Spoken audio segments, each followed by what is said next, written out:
Pai do Senhor Jesus Cristo, aos irmãos que assistiram esse vídeo. Eu me chamo Cleomara Ramos da Silva, meu número é 40, do primeiro ano do Instituto Bíblico Apostólico, matéria de Cristologia, nome do meu professor Neylor Albuquerque. Vamos falar um pouco do nosso seminário, a obra redentora de Cristo. A Bíblia declara especificamente que Deus é amor. 1 João 4, 7 e 8. Vamos ler aqui. Amados, amemos uns aos outros, porque o amor é Deus, e qualquer que ama é nascido de Deus e conhece a Deus. Aquele que não ama não conhece a Deus, porque Deus é amor, né? Então aqui já fala que Deus é amor. Para você ser salvo, você tem que fazer as coisas certas, amar a Deus sobre todas as coisas, né? Seguir sua lei. A gente vai falar um pouco do atributo divino, que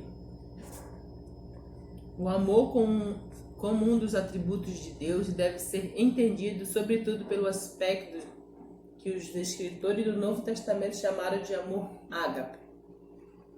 O que é amor ágape? Uma palavra grega, né? Então significa amor.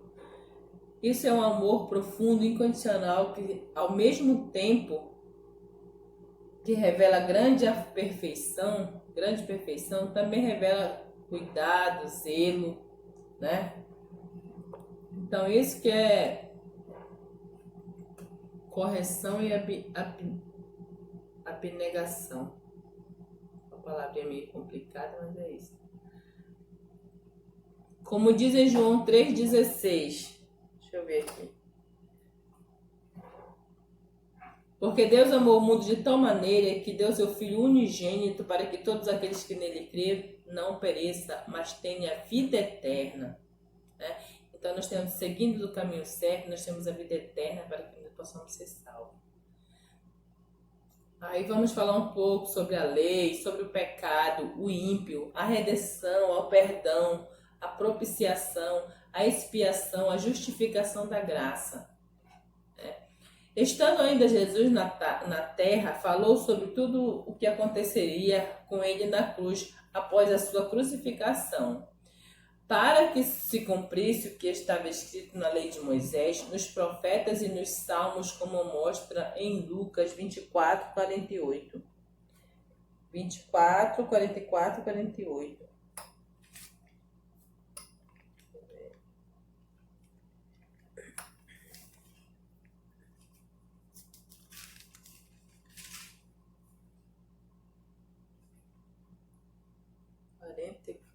E 48.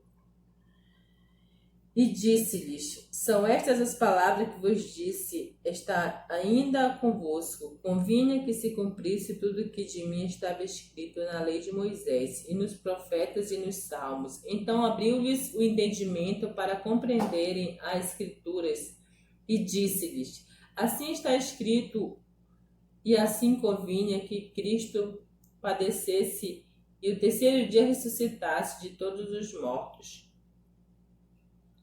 E em seu nome se pregasse o arrependimento e a remissão dos pecados em todas as nações, começando por Jerusalém. E dessas coisas vós sois testemunhos.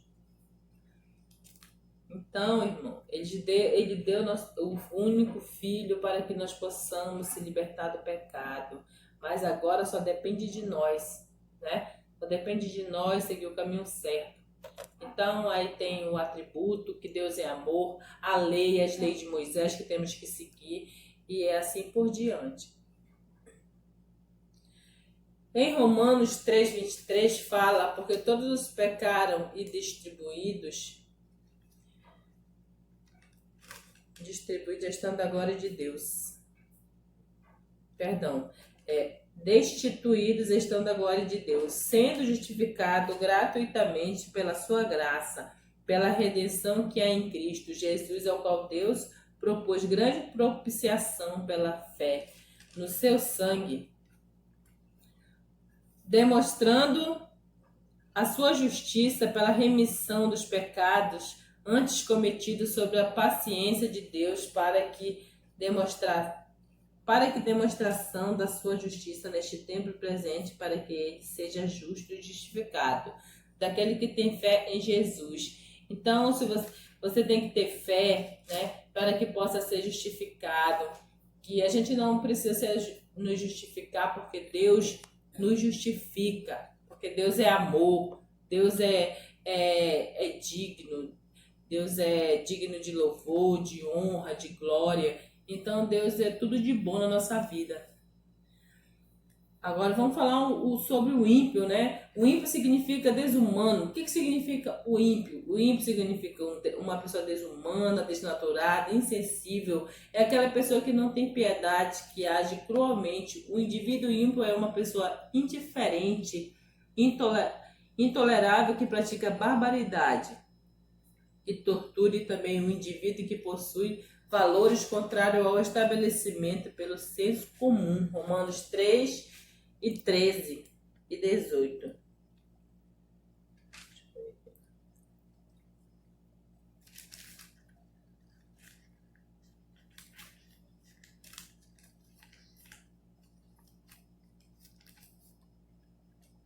Romanos 3. Cadê o Romanos 3 e 18.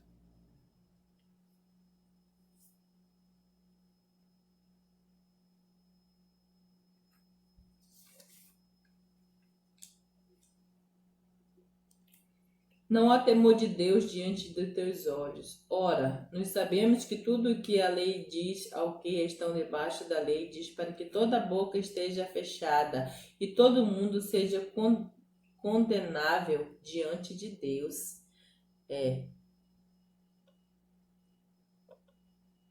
Por isso, nenhuma carne será justificada diante deles pelas obras da lei, porque pela lei vem o conhecimento do pecado. Se você não fizer as coisas certas, então você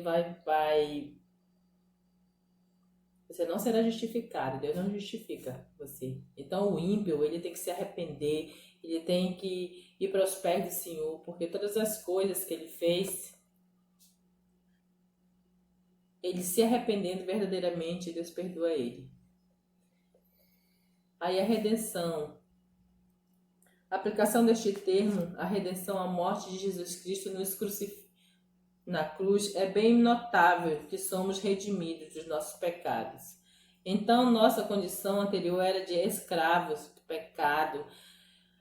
Essas pessoas mundanas, assim, que vivem por aí, pelas essas festas mundanas, elas são escravas dos pecados. Essas pessoas que ainda não ouviu falar verdadeiramente de Deus, elas são escravas do pecado. Então, nós temos que ganhar almas, temos que levar o evangelho, temos que pregar a palavra de Deus para essas pessoas que não conhecem, que vivem na escuridão. Temos que levar o evangelho aos quatro cantos desse mundo, né? Porque essa é a nossa missão de pregar o evangelho, de levar o verdadeiro evangelho para as pessoas.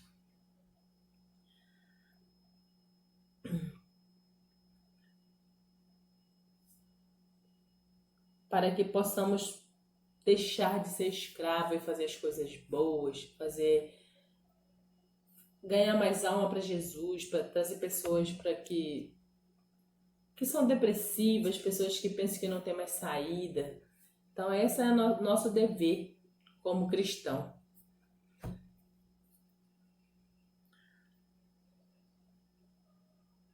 Ou na lei do Velho Testamento. Na verdade, a Bíblia deixa bem claro que a redenção só é possível pelo sangue, como dizem em Efésios 1, 7 e 10, em que temos a redenção pelo seu sangue, a remissão das ofensas, segundo a riqueza da sua graça, que ele tornou abundante para conosco, em toda a sabedoria e prudência, descobrindo-nos o mistério da sua bondade, segundo o seu beneplácito que propuseram em si mesmo, se torna a congregação como Cristo. Todas as coisas da dispensação da plenitude do tempo, tanto as que estão no céu como as que estão na terra.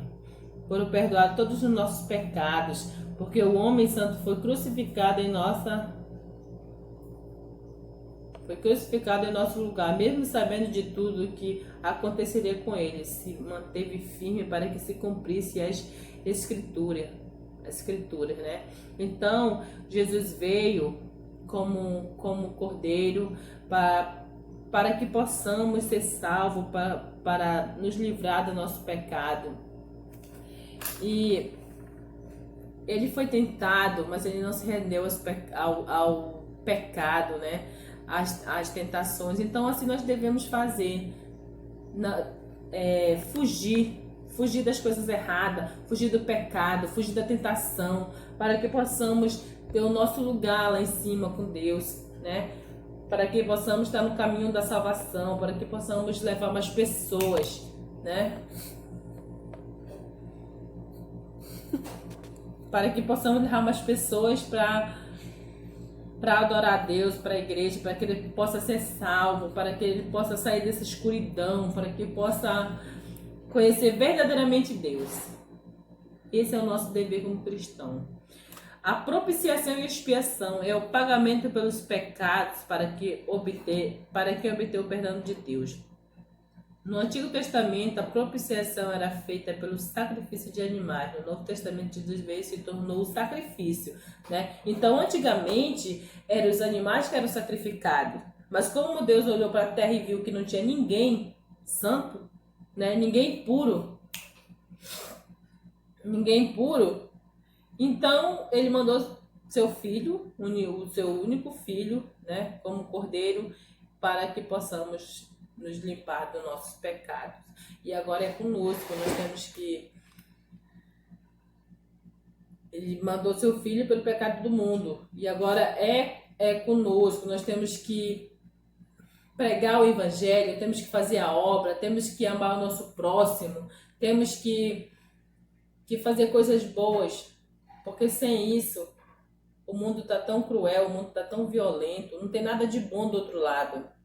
Então esse lado que estamos é o lado certo, é o lado correto, que possamos servir a Deus, fazer a sua obra, que possamos ganhar alma para Jesus. Esse é o nosso dever como cristão. Irmãos, saiam da escuridão e vem para a luz. O caminho certo é Jesus. Esse é o nosso caminho certo, né? Que estamos sobrevivendo. Tanta enfermidade, tanta coisa horrível que você vê. Então você tem que... A única coisa que você tem que fazer é orar, pedir a Deus discernimento, entendimento e sabedoria para que você não venha cair em tentação, para que você não venha pecar. Então, vamos, enquanto há tempo, vamos nos firmar no caminho do Senhor, vamos permanecer no caminho do Senhor, irmãos. Então é isso que nós temos a dizer. Eu agradeço a todos, a paz do Senhor Jesus a todos, e que Deus abençoe todos nós para que essas coisas que estão acontecendo não nos atinjam. Em nome de Jesus eu agradeço a oportunidade.